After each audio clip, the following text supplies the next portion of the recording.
this is rewarding, and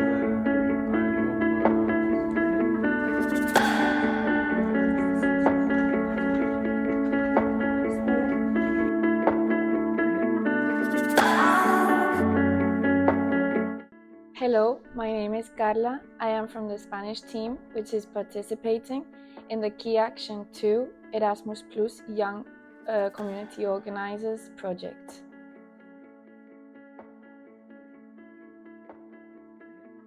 I'm going to speak about resource building.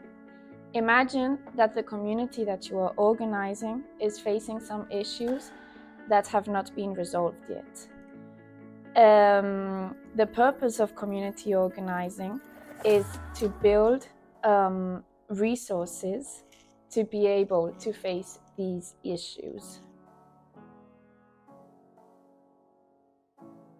It is really important to identify power resources from within the community.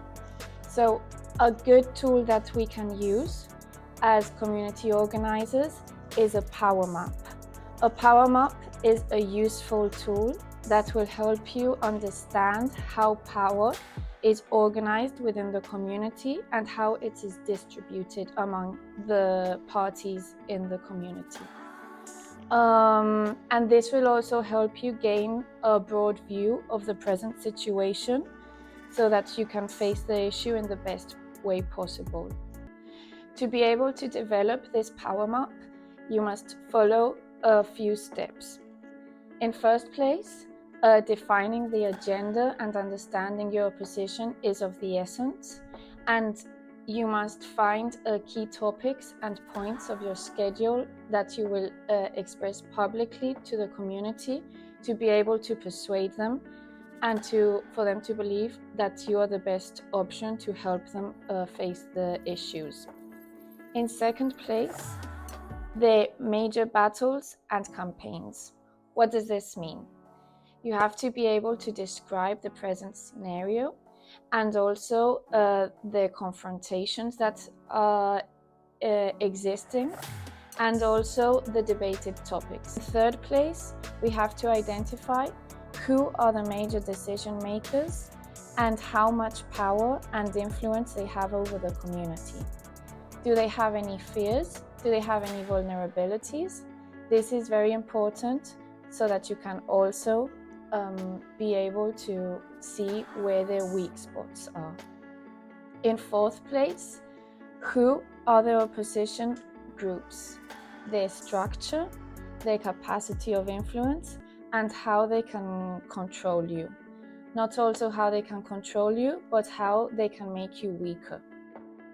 This is important to be prepared for any unexpected outcomes. In fifth place, we have to identify a potential network of allies and supporters. This is also very related with number 6. We should also be able to identify groups of people who are actually affected by this issue, but they are not part of the community. And they can get involved in the actions, and they can also be very helpful. Another useful tool that you can use to help your community is called Utopia. You can use this activity within a focus group or a general meeting within your community. The first step is to imagine the community 50 years from now, or the issue that your community is trying to face. How would the situation be in 50 years? How would the ideal situation be? How would you imagine it to be? Number 2 is to describe the reality today. What are the main differences that you see between today and the utopia that you have just described? Number 3 would be to identify what needs to be done to start moving the community in the direction of the utopia that you have just described.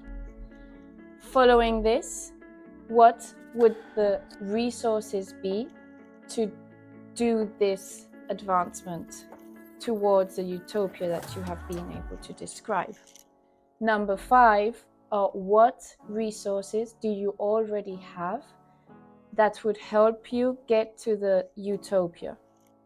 Number 6, what resources do you need?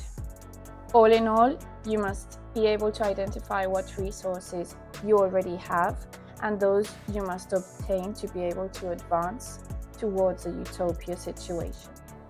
In 7th place, where do you find those resources? And who has those resources? And following this, how can you obtain these resources? What needs to be done in 1 year to be able to reach that utopia in 50 years? What needs to be done in 6 months? What needs to be done next month? And what needs to be done next week, so that you can start getting to the situation of the utopia.